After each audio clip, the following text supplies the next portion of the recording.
और हमारे सहयोगी अतुल भाटिया इस वक्त एनफोर्समेंट डायरेक्टर के दफ्तर के बाहर दिल्ली में मौजूद हैं। उनके पास चलते हैं।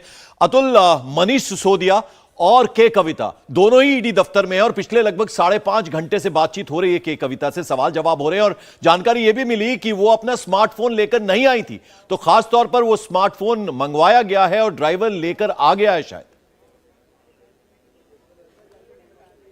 बिल्कुल, देखिए तीसरा एक और शख्स जो है वो इस समय ईडी दफ्तर में है, जिसका नाम है अरुण रामचंद्रन पिल्लई, जिनको फ्रंटमैन जो है वो के कविता का ईडी ने उसके रिमांड नोट के अंदर लिखा था और उसको अरेस्ट किया था, बकायदा ईडी की रिमांड पर है। तो इस समय मनीष सिसोदिया, इसके अलावा अरुण रामचंद्रन पिल्लई और के कविता तीनों ही अभी ईडी हेडक्वार्टर पर हैं। दोनों से आमना सामना कराया गया। पहले जो है वो मनीष सिसोदिया से आमना सामना कराया गया के कविता का, उसके बाद अरुण रामचंद्रन पिल्लई से सामना कराया गया के कविता का। सबसे अहम बात पंकज यहां पर यह है कि जब भी कोई भी किसी को भी जांच के लिए बुलाती है एनफोर्समेंट डायरेक्टरेट, फ्रीडम ऐप से सीखकर आपने पेपर प्लेट का उत्पादन शुरू किया है। अगर ऐसा है तो आप अपने पेपर प्लेट्स को 1 करोड़ फ्रीडम ऐप के जो ग्राहक हैं उन्हें बिना किसी खर्चे के आप उसे बेच सकते हैं। तो सबसे पहले उसका फोन जब्त किया जाता है या फिर उसके फोन की क्लोनिंग की जाती है, यानी कि पूरा डाटा जो है वो ईडी उसके फोन की ले लेती है। लेकिन जो ईडी ने अपनी चार्जशीट के अंदर भी लिखा है कि के कविता ने जब आबकारी नीति बन रही थी तो उस दौरान अपने 10 मोबाइल फोन जो है उनको नष्ट कर दिया था।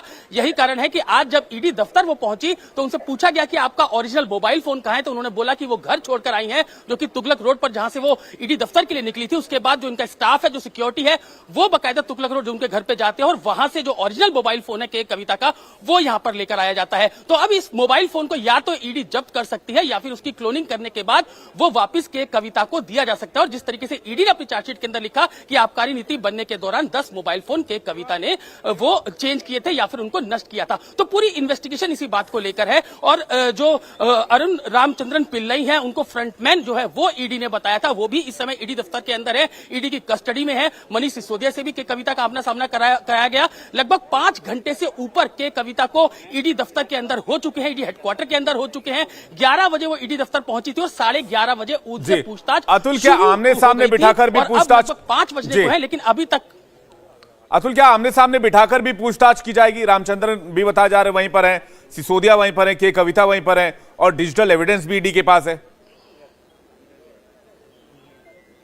बिल्कुल, देखिए जो पूरा साउथ ग्रुप है उसमें जो ईडी का आरोप है कि जो मेन लीड कर रही थी वो के कविता कर रही थी। विजय नायर ने जब साउथ ग्रुप को संपर्क किया, ये पूरी जिम्मेदारी जो है वो विजय नायर को दी गई थी। उसने पूरा साउथ ग्रुप को जो है वो टच करना शुरू किया, उनसे बात की और जिस तरीके से पूरा जो अरुण रामचंद्रन पिल्लई है उनसे बातचीत, हवाला का पैसा लगभग 100 करोड़ रुपया हैदराबाद से दिल्ली पहुंचता है। खुद जो दिनेश अरोड़ा है वो भी 1 करोड़ रुपया पिक करता है दिल्ली के बंगाली मार्केट से। तो पूरा एक हवाला का नेटवर्क है जिसके एविडेंस जो है वो ईडी के पास है। सबसे खास बात यहां पे विवेक की, ईडी ने लगभग पूरे साउथ ग्रुप को इस मामले के अंदर अरेस्ट किया है और अब के कविता को पूछताछ के लिए बुलाया गया है। फ्रीडम ऐप से सीखकर आपने पेपर प्लेट का उत्पादन शुरू किया है। अगर ऐसा है तो आप अपने पेपर प्लेट्स को 1 करोड़ फ्रीडम ऐप के जो ग्राहक हैं उन्हें बिना किसी खर्चे के आप उसे बेच सकते हैं। एविडेंस पूरे जो है वो एनफोर्समेंट डायरेक्टरेट के पास है।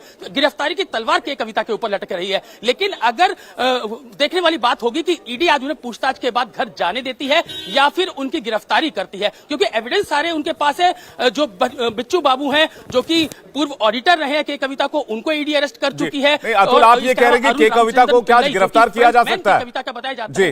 अगर पूछताछ से ईडी संतुष्ट नहीं हुई, के कविता ने सवालों का जवाब नहीं दिया, तो क्या के कविता गिरफ्तार हो सकती हैं?